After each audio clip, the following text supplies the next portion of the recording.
हिन्जावफ्रा जुदि गावनि आथिङाव गसङाब्ला गाबोननि दिनाव थांनानै हाबा जानायनि उनावहाय सोरनि खाफालाव मा लिरनाय दं रावबो मिथिया हयतोबा नोंनि हौवाखौ नोङो गोसो थोनानैहाय गोसो थोफ्लेनानै लादों हेलो एवरीवन गिबियावनो खुलुमबाय बयनिबोसिम आसा खालामदों नोंथांमोना बयबो मोजाङैनो दङ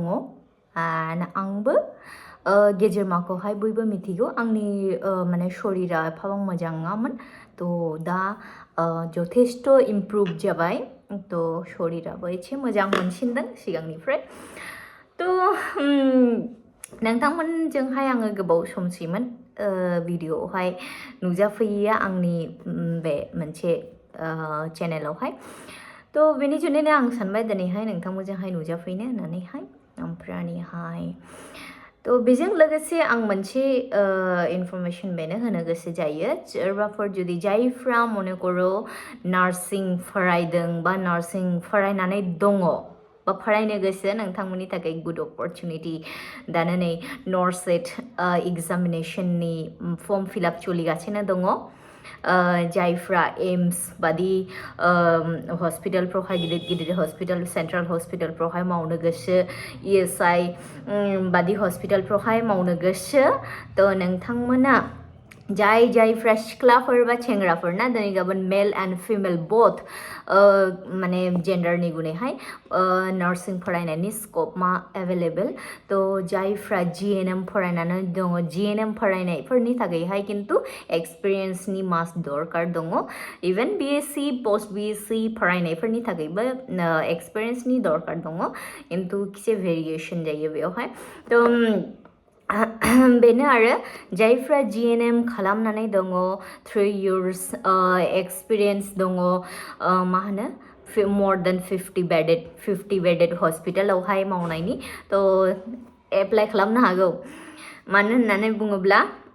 गोबाङानो हयथ' मिथियाबो जानो हागौ बा जायफ्रा फर्स्ट टाइम माने नार्सिंनि सोमोन्दै खोनादों नोंथांमोननिसिम बेनो आरो दा नार्सिं फरायोब्लाबो गोबां अपरचुनिटी दङ दा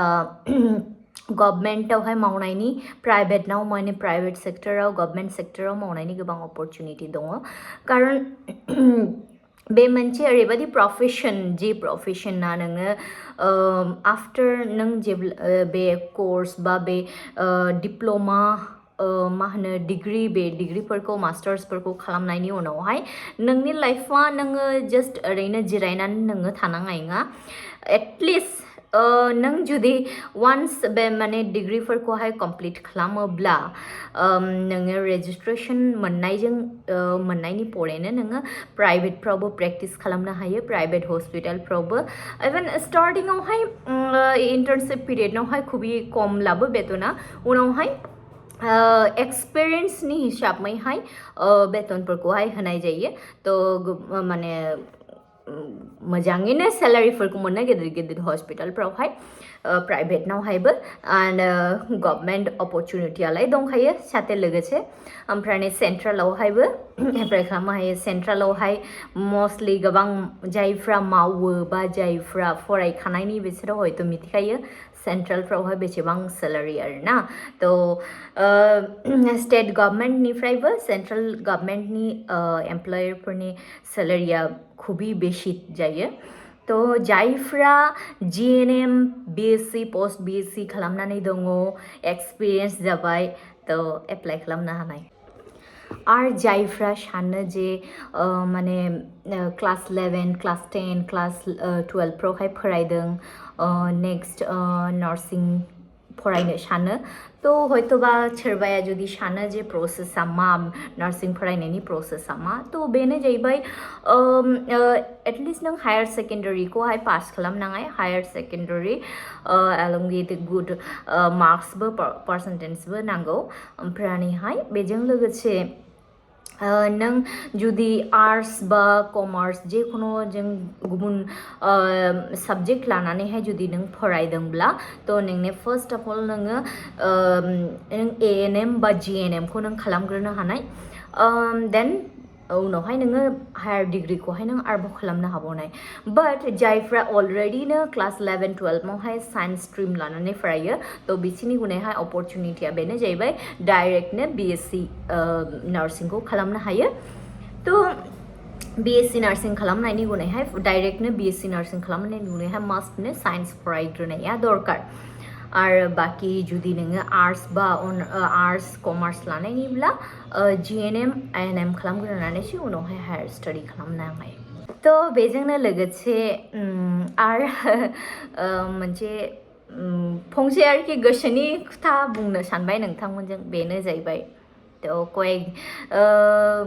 कয়েকটা भिडिअआवहाय आङो नुदों आरोना आंलाय लास्ट कয়েक दिननिफ्रायनो आं कয়েक सप्तानिफ्रायनो आं भिडिअ होआखै तो आंनि हौवानि भिडिअ होनायावहाय किछु मानसिफोरा बुंदों नोंनि हिन्जावा बुरैथारबायलै नोंनि हिन्जावा बुरैसिन नोंनिफ्राय नायनो बोरैबा जालांबाय माबाय ब्ला ब्ला ब्ला बाट आंनि साननाया बेनो when people see your disability you just have to see your ability मानसिफ्रा नोंनि एबिलिटिखौहाय नायनाङा बाट मानसिफ्रा अलवेज नोंनि डिसेबिलिटिखौहाय जजमेन्ट खालामो ना तो आंनि बेनो जाहैबाय दा सिगांहाय एकटा समय आंबो माने ओरैबायदि लाइफखौहाय आंबो खुबै एन्जय खालामबाय खुबै माने गिदिंबायबाय मस्ती खालामबाय बहुत साजायबाय गुजायबाय गोसोबादि गाननाय जोमनाय गाननानै गिदिंबायबाय किन्तु आफ्टर अल दा हाबा जानायनि परे एसे फेमिलि प्रेसार दङ अबियसलि आं गावनि फेमिलिखौहाय वाननो तो बिनि जुनैनो सासे वर्किं वुमेन जानानैहाय आंनि डिउटिबो थायो गोबां मानसियानो जायफ्रा मने करो न'आवहायनो थायो हाउस वाइफ तो बिसोरनि डिउटिया आलादा बिसोरनि डिउटिया अनलि फेमिलिखौ टेकल खालामनायनि फेमिलिखौ हेन्डल खालामनायनि फेमिलियावहाय कमी घटी जादों मा जादों बेफोरखौबो नायनायनि किन्तु जे सासे वर्किं वुमेननि रेसपन्सिबिलिटिया गोबां जायो कारन नों डिउटियालाय नोंनो थाखाबाय लोगोसे डिउटिनि प्रेसार डिउटियावहाय नि खामानि नोङो मेंनाय मानाय बे गुबुन किन्तु नों जै न'आव फैबाय नों सासे हिन्जाव तो नोङो न'खरनि सामलायनांगौ बहुत खामानि थायो तो गोबां समावहाय हौवाफोरनि उपर जों डिपेन्ड खालामजोबनो हाया हौवाफोरा हयतोबा नोंनो ओंखाम जानना होनाय बा माबा मोनसे खामानिखौ मावना होनाय किन्तु बाकी समस्त खामानिथ' नों मावनांगौ अब्ला आं सानो जे आं गावनि भेलुएबल टाइमखौहाय आङो फाल्तु खामानियावहाय आं वेस्ट खालामा माथेनो खायसेया खुबै माने गावनि रुप चर्चाखौ लानानैबानो बेस्थ थायो तो मावनांगौ लाइफआवहाय बेबायदिनो फाल्तु खामानियावहाय गावनि भेलुएबल टाइमखौ वेस्ट खालामैनो माला जे समा थांग'जोबनो पात्ता मोना तो इनि जुनैनो आं सानो गावनि भेलुएबल टाइमावहाय जुदि आङो हायोब्ला आं डिउटि खालामो डिउटिनिफ्राय फैनानै इभेन आं डिउटि थांनायनि सिगां ओंखाम ओंख्रि फारसेनिफ्राय आं रेडि खालामो हौवानो जाहोयो गावबो जायो फैनानै आरोबावनो डिउटि खालामनानै फैनानै मेंनानैबो आरोबावनो ओंखाम संनाय खावनाय बेफोरबायदि खामानिफोरा थायो बहुतनो बिनि परेबो आं जुदि टाइम मोनबावोब्ला आं मोजां खामानियावहाय आं गावनि भेलुएबल टाइमखौ आं स्पेन्ड खालामनो सानो आं जास्ट माने फाल्तु गावखौहाय आङो थानो लुबैया तो गोबां मानसिफ्रा बेनिखायनो साननो हागौ जे इगोस्टेटिक बा माबा मोनसे बाट इगोस्टेटिकनि खोथा नङा तो नोंसोरनि लाइफआव नोंसोर माबोरै मावगौ नङा बेखौहाय टटेलि नोंसोरनि उपर डिपेन्ड खालामो बाट आंनि लाइफआवहाय आं सानो बिदिनो सानसे महर मोखाङाथ' रहाय लांखानाय बोराय बुरै जाखायो बयबो समा सेंग्रा सिंग्रि बैसोआथ' आरो थाबाय थाया तो नोंनि लाइफआवहाय नों बेसेबां नोङो मा मावबोनो हाखो नों मोनसे समाव जेब्ला नोङो थांनानै गसंनानैहाय गावखौहाय साननानै नायनाय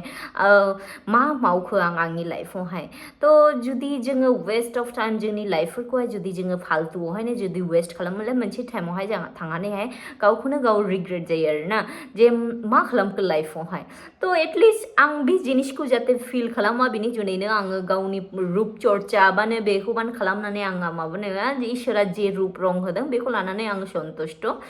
एन्ड आंनि हौवानिफ्राय देरसिन लैसिन मा बेखौहाय बिचार खालामनानै आं सानो नोंसोरनि जायफ्रा बेबायदि जिनिसफोरखौहाय सानो तो वेस्ट अफ टाइम बिनिस्लाय बेटार बिनिस्लाय माबा मोनसे मोजां बुस्थु खालाम मोजां खामानि माव गावखौबो चेष्टा खालाम गावनि आथिङाव गसंनो दिनै गाबोन जमाना बहुत गाज्रि जालांबाय तो हिन्जाव हक चाहे हौवा हक आरोना बयबो हौवाफोरबानो जे मावनांगौ खामायनांगौ बेबायदि नङा हिन्जावफ्राबो गावनि आथिङाव गसंनांगौ आरो हिन्जावफ्रा जुदि गावनि आथिङाव गसङाब्ला गाबोननि दिनाव थांनानै हाबा जानायनि उनावहाय सोरनि खाफालाव मा लिरनाय दं रावबो मिथिया हयतोबा नोंनि हौवाखौ नोङो गोसो थोनानैहाय गोसो थोफ्लेनानै लादों खिन्थु गाबोननि दिनावहाय बे हौवायानो नोंखौहाय सोगाबनोबो हागौ तो बिनि जुनैनो तो माने लाइफखौहाय माने फाल्तु जिनिसफ्रावहाय गावनि टाइमखौ वेस्ट खालामा माथिनो लाइफआवहाय फकास खालामब्ला मोजां जायो आरो तो नायगिरिफोर दिनैनि आंनि बे भिडिअ बे मानियानोसै बयनिबोसिम गोजोन्थों थेंक इउ